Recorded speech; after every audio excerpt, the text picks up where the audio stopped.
Hi there. Glad you could join us for this episode of the Weekly Send. The Weekly Send is powered by Foundland Technologies' nonprofit core. Transform your organization with a comprehensive software solution built for nonprofits. And by 1832 Communications, partnering with your nonprofit to help you build more relationships and raise more money. In today's episode, we're going to look at an email from the British Heart Foundation. The subject line says, Ephraim calling all heart heroes. First of all, they used my name. When you personalize the subject line, your open rate can increase by as much as 50%. So if you're looking for ways to get more people to open your emails, one of them would be add the person's first name in the subject line, personalize the subject line, and that'll get more people to open. So this is a good subject line. Who it came from the British Heart Foundation, so I know who it's coming from. So when I see it in my inbox, I'll click to open. The email address it came from is info@comms.bhf, and the reply to is this long bunch of letters and numbers. We'd like a more personalized approach to the email addresses so that it's one-to-one communications between the organization and the subscriber, in this case, me. This email from the British Heart Foundation came about 2 weeks ago, and it starts with, get involved in 2023. And the email, again, is personalized. It starts with my name, which is great. Ephraim, want to try something new in 2023? There are plenty of ways to get involved with the BHF and help fund life-saving research that turns science fiction into reality. So that's a good opening to get me to start thinking about, do I want to get more involved? How can I get involved?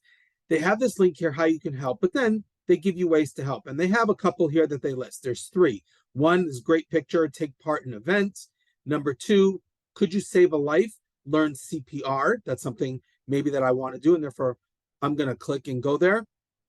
Or support our shops, get involved. So they're giving you 3 of the different ways that you could get involved with the British Heart Foundation. So this is a great opening to their email. I like it. If this is where they had stopped, I'd be fine with it. I think that'd be a very good email. However, they continue with a couple of more sections here. And as if we've talked about in previous episodes, when you have a lot of content, it becomes a little bit too much for subscribers. And the odds of them, especially if they're on mobile, they're going to keep scrolling and scrolling and scrolling, goes down as they continue down the email. So what you want to do is lessen the amount of content that you have, as opposed to doing what we'll call a content dump. The less content, the more chances there are that somebody's going to pay attention to something and click on your call to action button. In this email, they have a well-being section with some recipes. They have something about the art of letting go, coming to terms with the change in your health can be hard.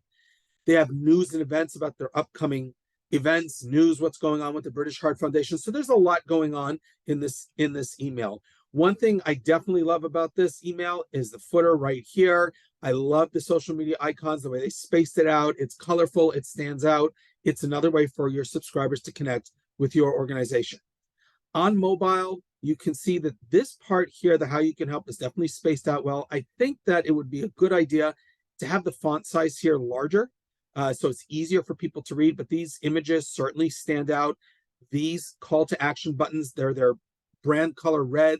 They definitely stand out and are easy to see. But as you can see, for me to get to the bottom, I got to keep scrolling. And at some point, people are going to stop scrolling to see the content towards the bottom, and they might miss something important. So it's worth it to have less content in your emails. Maybe send an extra email or another email with that piece of content so that everybody ends up seeing it.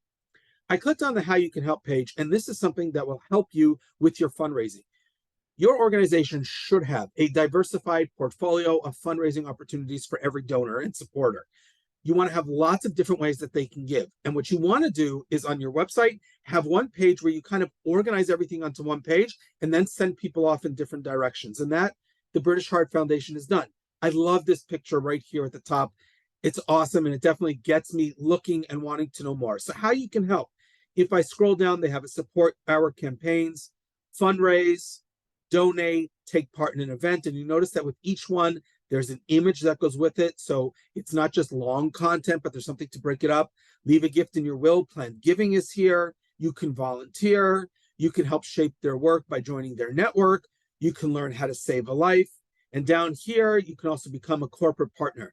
So what they've done on this How You Can Help page is they've kind of organized all the fundraising opportunities that they offer, and they've put it on one page, and then they allow you to see, oh, I'm interested in this, but I'm not interested in this. Find what interests you and then go from there and support the British Heart Foundation. This is an excellent page. You should definitely have this on your website. Takeaways for today's episode. 1, personalized subject line can equal up to 50% more opens. You definitely want to try and personalize your subject lines. Number 2, be careful about how much info you put in your e-newsletters and your emails so that you don't cause people to bounce and leave the email before they've taken action.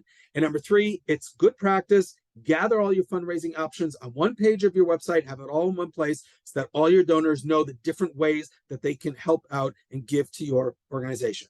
Thank you for joining us for this episode of the Weekly Send, where we help your nonprofit boost your email, fundraising, and marketing. We'll see you next episode.